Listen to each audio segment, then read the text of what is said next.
Hi Nand, Dennis Glory here from MV Eleanor. Just going to run you through my passage plan.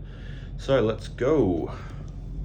So first of all, important stuff, ID, hasn't changed. Still haven't grown any more hair on my head. Anyway, so let's start off with the most important part, the notice to mariners. Nothing to add to this chart. Everything so far this year has been cancellations of temporary notices from the end of last year. So yeah, didn't have to add anything to the chart this time because everything was up to date. So edition, number, etc. So here we are. So the Entrecousteau Channel. So starting off in Recherche Bay, main danger in that area leaving is the islands on the northeast of where we're heading from. So leaving at about 125 degrees course true, making our way 90 and then 31, a few miles to get around them. So bridge watch level at that time will be 4, so master, officer of the watch, helmsman and a lookout.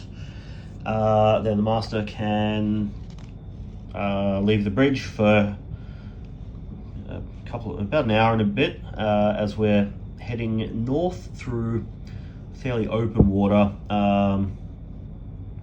So it goes down here to Bridge Watch 2. PFI in the initial part is every 6 minutes, and then dropped it down to 10 minutes just for this leg, as it's fairly straightforward. So heading up in between Bruny Island and Tasmania, coming up there, call the port VTS Hobart, channel 16, channel 12, as recommended by the Hobart VTS guide.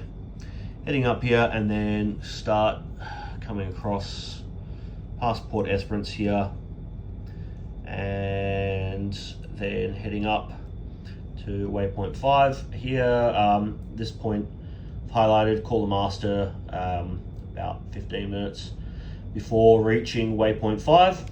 Bring the bridge watch level back to 4, and PFI every 6 minutes. So we've also got contingency anchorage here in Great Taylor's Bay area. However, there are a few fish farms around, so not going to duck in there if we can help it. Heading up along here, waypoint 6. This is our point of no return. Maneuvering gets a little bit tight in this section of the passage, so at this point all we can go is forward. So heading up further along here, another contingency anchorage here in Ismouth Bay, although there are a few points sticking out. It's a bit of a no-go area in Great Bay there, as it starts getting pretty shallow, pretty tight. And then we're going to head up here. One of our hazards here at Green Island, sort of cramping things up a bit there.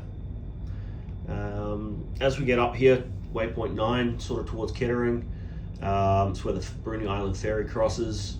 Although at the time that we're running our passage, there's no ferries going between Bruny and the mainland.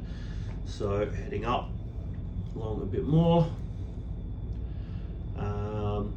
then through this passage here, and then into Northwest Bay, and arriving at the jetty. Once we're alongside, we'll register our arrival with the Hobart VTS. Otherwise, only thing to watch out for, well, not watch out for, one correction that is in there going on is this area here. There is a survey vessel operating during the day. Not going to affect us terribly much. So that's about it. I'm show you again through there. The weather conditions for the day are predicted to be fine. Fair weather, no strong currents. Might have a little bit of cloud, nothing that's gonna be any cause for concern. The tides we've got are, I'll get the tide table here. So the tides we're looking at,